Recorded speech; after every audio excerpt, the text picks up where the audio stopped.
របស់អីក៏ដោយនៅលើលោកហ្នឹងឲ្យតែប្រើវាហើយញ៉ាំវាហើយវាផ្ដល់ឲ្យនៅអារម្មណ៍សប្បាយរីករាយឬក៏រំភើបភ្លាមសប្បាយភ្លាមរំភើបភ្លាមរបស់នឹងមិនល្អសម្រាប់ខួរក្បាលបងប្អូននៅរយៈពេលយូរទេជាទូទៅវានឹងធ្វើឲ្យបងប្អូនញៀនជាមួយវានឹងធ្វើឲ្យបងប្អូនតម្រូវការវាជាប់វាជាប្រចាំហើយបងប្អូននឹងតម្រូវការវាច្រើនទៅបើនិយាយពីរឿងស្ករបទពិសោធន៍ខ្ញុំខ្លួនឯងច្រើនមែនទែនព្រោះគីឡូខ្ញុំពីមុនមិនធម្មតាទេដោយសារស្ករអារម្មណ៍ខ្ញុំពីមុនប្រែប្រួលមិនធម្មតាទេដោយសារស្ករខ្ញុំខឹងមួមកច្រើនតបប្រមល់ច្រើនអារម្មណ៍ឡើងចុះច្រើនណាអូមានរង្វាន់ផងឆ្ងាញ់ផងដាក់ទៅថាមពលខ្លាំងផងរឿងអីអ្នកណាមិនផឹកណាហ្នឹងហើយជាមូលហេតុដែលបងប្អូនបន្តញ៉ាំមកដល់ថ្ងៃហ្នឹងកោសិកាថ្លើមរបស់យើងយូរទៅនឹងវិវត្តទៅអីមានខ្លាញ់នៅក្នុងកោសិកាថ្លើមទៅគេហៅថា steatohepatic អញ្ចឹងវិវត្តទៅអីទៅកោសិកាថ្លើមអាចនឹងក្រិនគេហៅ siderophore ណាក្រិនថ្លើមយូរអាចវិវត្តទៅអីទៀតមហារីកថ្លើមអីផ្សេងអញ្ចឹងទៅហើយចុះបើជំងឺផ្សេងទៀតតើតលំពេញបងប្អូនខ្សោយទៅជំងឺទឹកនោមផ្អែមណាបញ្ហាសរសៃឈាមបងប្អូនការថយចុះនៅ nitric oxide ធ្វើឲ្យមាន vasoconstriction វាធ្វើឲ្យមាន hypertension អីឡើងសម្ពាធឈាមក្រៅពីនឹងទៀតអាខ្លាញ់មួយចំនួននោះវាទៅកកស្ទះនៅក្រោមសរសៃឈាមមួយចំនួនវាធ្វើឲ្យមានគេហៅ atherosclerosis អាចធ្វើឲ្យមានស្ទះសរសៃឈាមបេះដូងអីចឹងទៅវាហានិភ័យបងប្អូនហានិភ័យបងប្អូនសម័យបន្តិចបើជំងឺផ្លូវកាយបងប្អូនចាប់ផ្ដើមមានតើផ្លូវចិត្តរបស់បងប្អូនសប្បាយចិត្តទេ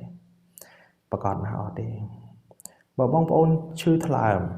ក្រិនថ្លើមទៅចោះបងប្អូនសប្បាយចិត្តកើតទេកម្រណាបងប្អូនមានបញ្ហាធ្លាប់គាំងបេះដូង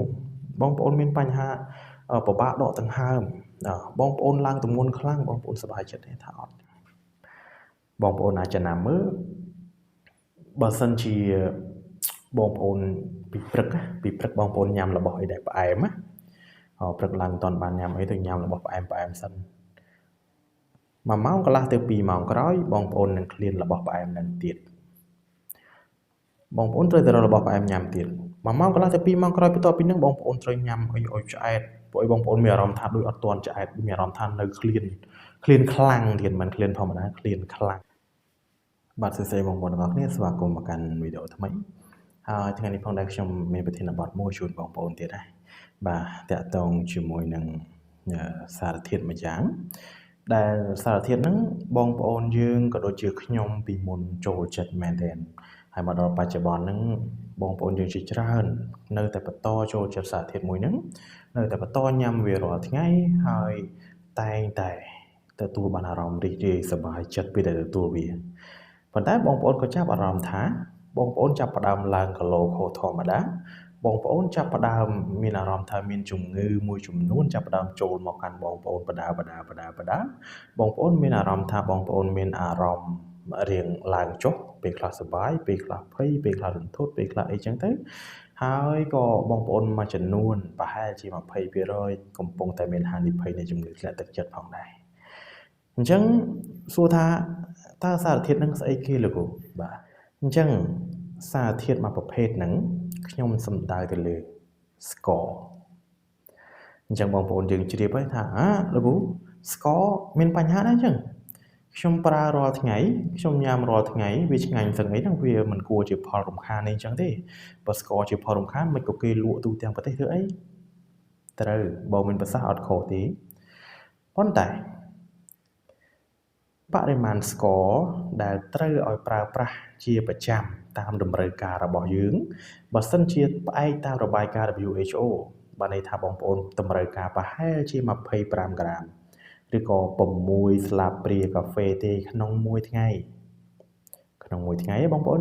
6ស្លាបព្រាកាហ្វេទេដើម្បីឲ្យកុំឲ្យវាប៉ះពាល់ដល់សុខភាពរបស់យើងវាសមាមាត្រជាមួយនឹងតម្រូវការប្រើប្រាស់របស់យើងហើយច្រើនបំផុតត្រឹម12ស្លាបព្រាកាហ្វេហ្នឹងអស់ហើយ12ស្លាបព្រាកាហ្វេហ្នឹងអស់មែនតើបានន័យថាត្រឹមប៉ុណ្្នឹងគឺខ្លួនយើងអាចគ្រប់គ្រងបានប៉ុន្តែខ្ញុំបារម្ភខ្ញុំជាគ្រូពេទ្យមិនថាគ្រូពេទ្យផ្លូវចិត្តទេគ្រូពេទ្យជំងឺទូទៅក៏បារម្ភដែរបងប្អូនញ៉ាំច្រើនលើសពីហ្នឹង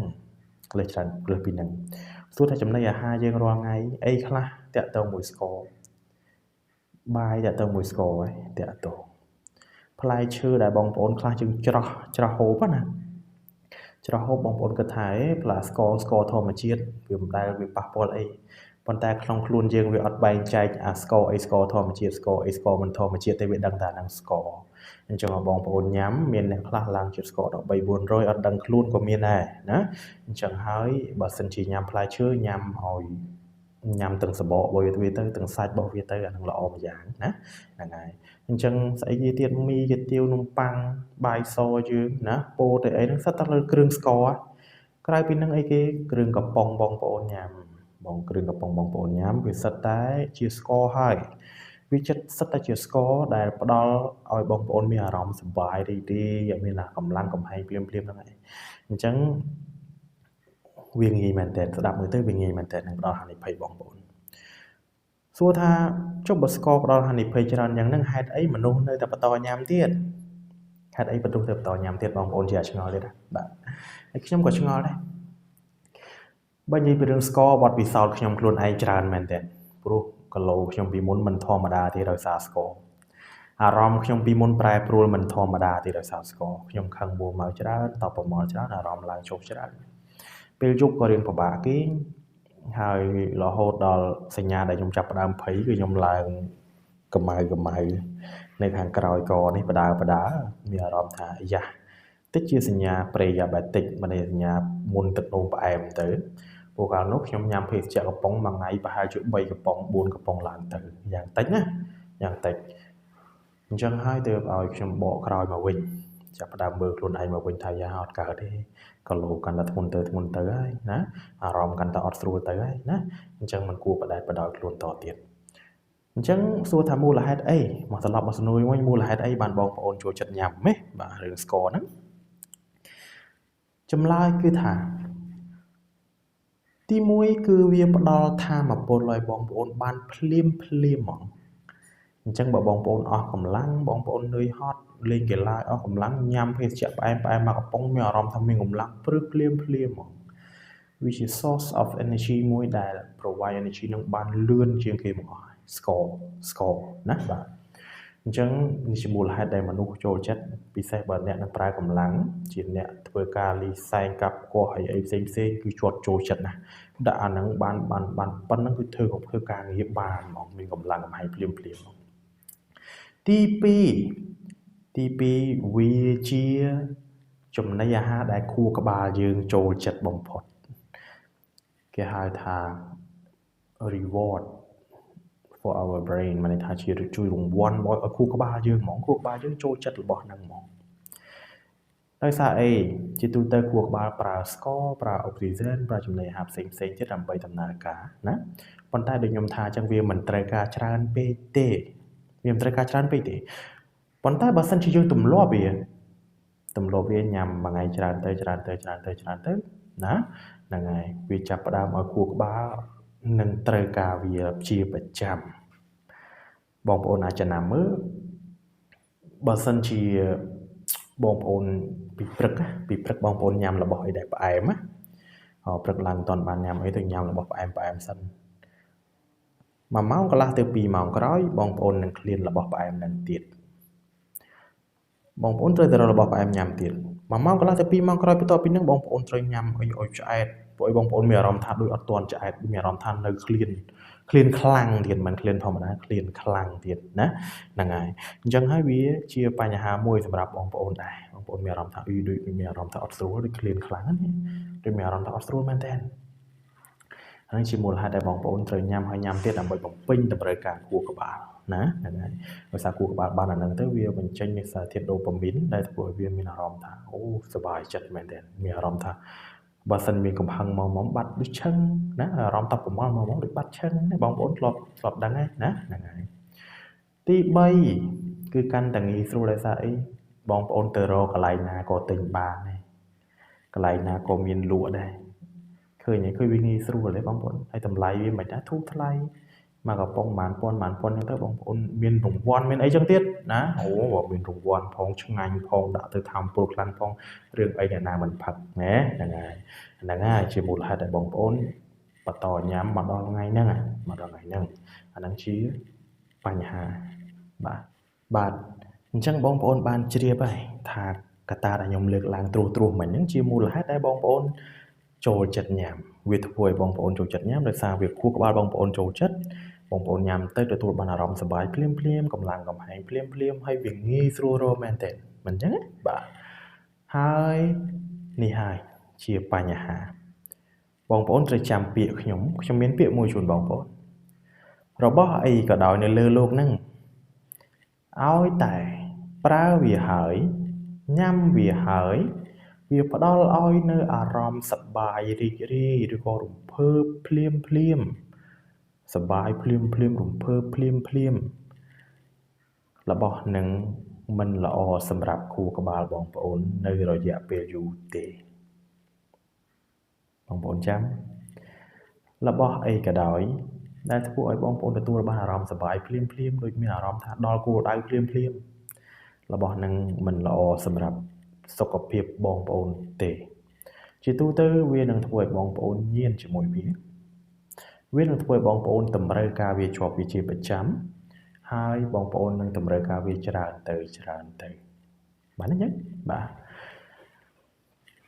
អញ្ចឹងត្រឡប់មកវិញថាខ្ញុំនិយាយមិញហ្នឹង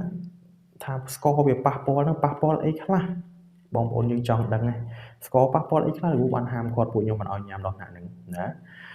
ពីព្រោះខ្ញុំធ្លាប់ឆ្លងកាត់ហើយរឿងអត់ល្អពីស្ករអស់ហ្នឹងអញ្ចឹងបានខ្ញុំអត់ចង់ឲ្យបងប្អូនញ៉ាំច្រើនលើសកម្រិតណាបាទអញ្ចឹងនិយាយអំពីហានិភ័យយើងនិយាយខ្លីចុះយើងមិននិយាយពាក្យបច្ចេកទេសបែបទេនៅពេលនេះខ្ញុំមកជម្រាបជូនបងប្អូនថាវាប៉ះពាល់ទាំងសុខភាពផ្លូវកាយប៉ះពាល់ទាំងសុខភាពផ្លូវចិត្តបងប្អូនសុខភាពផ្លូវកាយប៉ះពាល់អីខ្លះកាលណាជាតិស្ករញ៉ាំច្រើនទៅបងប្អូននឹងកើតមានអារម្មណ៍ថាបងប្អូនឡើងទម្ងន់ខុសធម្មតាជាតិស្ករក្នុងឈាមបងប្អូនចាប់ផ្ដើមឡើងខ្ពស់ខុសធម្មតាដោយសារធម្មតាទេបងប្អូនញ៉ាំជាតិស្ករកោសិកាក្នុងខ្លួនយើងផលិតអាំងស៊ូលីនដើម្បីចាប់ទាញជាតិស្ករទាំងអស់នឹងចូលកោសិកាផ្សេងឲ្យកោសិកាប្រើប្រាស់ប៉ុន្តែនៅពេលដែលបងប្អូនញ៉ាំជាតិស្ករច្រើនទៅ1ម៉ោងកន្លះម្ដង2ម៉ោងម្ដងម៉ោងកន្លះម្ដងពេលខ្លះមិនទាន់ដល់ម៉ោងប៉ុណ្ណឹងកន្លះម៉ោងម្ដងញ៉ាំអញ្ចឹងជាតិស្ករក្រោយពីយកឲ្យកោសិកាប្រើប្រាស់ក្រោយពីស្តុកទុកក្នុងថ្លើមអស់តើវាបំលែងទៅជាអីវាបំលែងទៅជាខ្លាញ់ដែលទៅស្តុកទុកនៅកន្លែងផ្សេងដែលមិនប៉ះពាល់ដល់ជីវិតបងប្អូនមុនគេអញ្ចឹងអាចទុកនៅដៃទុកនៅកទុកនៅសរីរាង្គនៅក្នុងពោះណាបង្កើតបានជាពោះធំប៉ុន្តែយើងដុសvàoពោះអីហ្នឹងណាហ្នឹងហើយអញ្ចឹងបងប្អូននឹងឃើញរូបរាងខ្លួនឯងចាប់ផ្ដើមឡើងគីឡូឡើងជាតិខ្លាញ់អត់ល្អនៅក្នុងខ្លួនហើយបន្ថែមពីហ្នឹងទៀតបើបងប្អូនចេះតែបន្តញ៉ាំរបស់ផ្អែមនឹងតទៀតណាពួកកាបូអ៊ីដ្រាតខ្លាំងនឹងតទៀតមីទាវនំប៉័ងខ្ញុំនិយាយហើយណាអញ្ចឹងញ៉ាំរបស់ផ្អែមនឹងញ៉ាំទៅក្រៅពីហ្នឹងខ្លួនយើងទប់ខ្លួនឯងឡើងជាប់ទៀតណាមុនដំបូងវាចង់ជួយយើងណាវាទុកចិត្តខ្លាញ់នឹងនៅកន្លែងដែលអត់គ្រោះថ្នាក់នៅពោះនៅក្រោមដៃក្រោមកអីវាគ្រោះថ្នាក់ឯងប៉ុន្តែបើសិនជាយើងនៅតែបន្តអត់ជួយខ្លួនឯងផងឲ្យខ្លួនឯងជួយខ្លួនឯងវាមិនអញ្ចឹងសួរថាកោសិកាថ្លើមរបស់យើងយូរទៅនឹងវិវត្តទៅអីមានខ្លាញ់នៅក្នុងកោសិកាថ្លើមទៅគេហៅថា steatohepatic អញ្ចឹងវិវត្តទៅអីទៅកោសិកាថ្លើមអាចនឹងក្រិនគេហៅ siderophore ណាក្រិនថ្លើមយូរអាចវិវត្តទៅអីទៀតមហារីកថ្លើមអីផ្សេងអញ្ចឹងទៅអញ្ចឹងអានឹងនិយាយតែរឿងថ្លើមមួយហើយចុះបើជំងឺផ្សេងទៀតតើតលំពែងបងប្អូនខ្សោយទៅជំងឺទឹកនោមផ្អែមណាបញ្ហាសរសៃឈាមបងប្អូនការថយចុះនៅ nitric oxide ធ្វើឲ្យមាន vasoconstriction វាធ្វើឲ្យមាន hypertension arterial ឡើងសម្ពាធឈាមក្រៅពីនឹងទៀតអាខ្លាញ់មួយចំនួននោះវាទៅកកស្ទះនៅក្រោមសរសៃឈាមមួយចំនួនវាធ្វើឲ្យមានគេហៅ atherosclerosis អាចធ្វើឲ្យមានស្ទះសរសៃឈាមបេះដូងអីចឹងទៅវាហានិភ័យបងប្អូនហានិភ័យអញ្ចឹងទាំងអស់ឃើញហើយគាត់រឿងស្ករអញ្ចឹងបងប្អូនកុំមើលងាយវាប្រយ័ត្នប្រយែងគាត់រឿងស្ករហ្នឹងណានឹងឲ្យប៉ះពាល់ទាំងអស់សុខភាពសរសៃឈាមសុខភាពបេះដូងលើសឈាមទឹកនោមផ្អែមជំងឺតម្រងនោមជំងឺថ្លើមជំងឺលំពែងគឺមានមកបាទអញ្ចឹងវាស្ទើរតែប៉ះពាល់គ្រប់ប្រព័ន្ធទាំងអស់ហើយគាត់រឿងស្ករ នេះគ្រាន់តែខ្ញុំនិយាយត្រួសទេបងប្អូនអាចសួរគ្រូពេទ្យទូទៅដែលគាត់ដឹងច្បាស់ជាងខ្ញុំព្រោះខ្ញុំជាគ្រូពេទ្យជំងឺផ្លូវចិត្តអញ្ចឹងខ្ញុំមិនសូវដឹងច្បាស់ប៉ុន្តែគ្រាន់តែមើលអានឯកសារទៅវាមានប៉ះពាល់អញ្ចឹង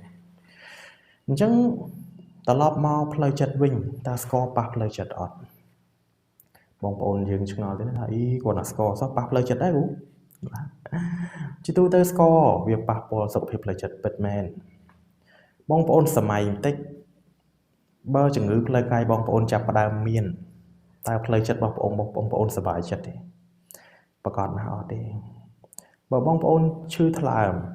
ក្រិនថ្លើមទៅចោះបងប្អូនសប្បាយចិត្តកើតទេកម្រណាបងប្អូនមានបញ្ហាធ្លាប់គាំងបេះដូងបងប្អូនមានបញ្ហាពិបាកដកដង្ហើមបងប្អូនឡើងទម្ងន់ខ្លាំងបងប្អូនសប្បាយចិត្តទេថាអត់អញ្ចឹងការដែលប្រើប្រាស់ស្ករច្រើនគឺបង្កើនហានិភ័យនៃជំងឺធ្លាក់ទឹកចិត្តរហូតដល់20ទៅ21%អានេះជាការសិក្សាស្រាវជ្រាវដែលយើងបានឃើញអញ្ចឹងក្នុងចំណោមអ្នកប្រើប្រាស់ស្ករច្រើនមែនទែន5នាក់មានម្នាក់អាចវិវត្តទៅជំងឺធ្លាក់ទឹកចិត្តអាចឲ្យគាត់មានហានិភ័យនៃជំងឺថប់បារម្ភមួយចំនួនដែរប៉ុន្តែមិនច្រើនពេកទេគឺសង្កេតឃើញថាអ្នកជំងឺចាប់ផ្ដើមហានិភ័យនៃបញ្ហាថប់បារម្ភនៅពេលណានៅពេលដែលគាត់អត់បានញ៉ាំស្ករជាទូទៅស្ករក៏ញៀនដែរណាបងប្អូនស្ករក៏ញៀនដែរបងប្អូនញ៉ាំមុនដំបូងប៉ុណ្ណឹងសប្បាយចិត្តចង់ញ៉ាំទៀតចង់ញ៉ាំឲ្យច្រើនជាងនឹងច្រើននៅពេលដែលខានញ៉ាំចាប់ផ្ដើមដូចញ័រដៃដូចញ័រដៃដូចឃ្លានអីផ្អែមដូចពិបាកក្នុងខ្លួនណាដូចស្វាំងភ្នែកដូចចង់ដួលចង់អីចឹងណាអញ្ចឹងសញ្ញាអស់ហ្នឹងជាសញ្ញាដែលបងប្អូនកំពុងតែអាចថា depend មិនពឹងផ្អែកលើស្ករហើយអញ្ចឹងនៅពេលដែលបងប្អូនអត់បានញ៉ាំបងប្អូនចាប់ផ្ដើមញ័របងប្អូនមាន anxious ណាញ័រទ្រូងថប់ដង្ហើមជាក់ចុងដៃចុងជើងបែកនឹងស្រឹបណាអូខេអញ្ចឹងក្រៅពីនឹងទៀតវាធ្វើឲ្យ mood បងប្អូនអារម្មណ៍បងប្អូនគឺ swing ឡើងចុះពេលដែលបានញ៉ាំទៅសប្បាយចិត្តដែលអត់បានញ៉ាំធ្លាក់គឹបណាហ្នឹងហើយបានញ៉ាំសប្បាយចិត្តអត់បានញ៉ាំធ្លាក់គឹបអញ្ចឹងហើយវាធ្វើឲ្យយើងប្រែប្រួលអារម្មណ៍ខ្លាំងមែនទែនប៉ះពាល់ស្ទើរតែគ្រប់ប្រភេទឃើញទេបាទជំងឺផ្លូវចិត្តក៏ប៉ះផ្លូវកាយក៏ប៉ះអញ្ចឹងសួរតែគេងបញ្ហាដំណេកប៉ះពាល់ដែរបញ្ហាដំណេកក៏ប៉ះពាល់ដែរអញ្ចឹងហើយសរុបមកវិញថាស្ករជារបស់មួយដែលយើងត្រូវការចាំបាច់ជាប្រចាំសម្រាប់រស់នៅប៉ុន្តែមិនមែនត្រូវការច្រើនពេកទេបងប្អូនប្រហែលជាត្រូវការ6ស្លាបព្រាកាហ្វេក្នុងមួយថ្ងៃមិនតម្រូវការច្រើនលើសលប់ទេអញ្ចឹងបើសិនជាបងប្អូនចាប់អារម្មណ៍វីដេអូក្រោយខ្ញុំនឹងបង្ហាញពីវិធីដែលខ្ញុំជួយខ្លួនឯងកន្លងមកដើម្បីកុំឲ្យពឹងផ្អែកលើស្ករច្រើនហើយខ្ញុំសង្ឃឹមថាវីដេអូហ្នឹងនឹងផ្ដល់ជាចំណេះដឹងខ្លីៗជូនបងប្អូនទាំងអស់គ្នាបាទអញ្ចឹងអរគុណច្រើនបងប្អូនសម្រាប់ការចូលរួមស្ដាប់បាទ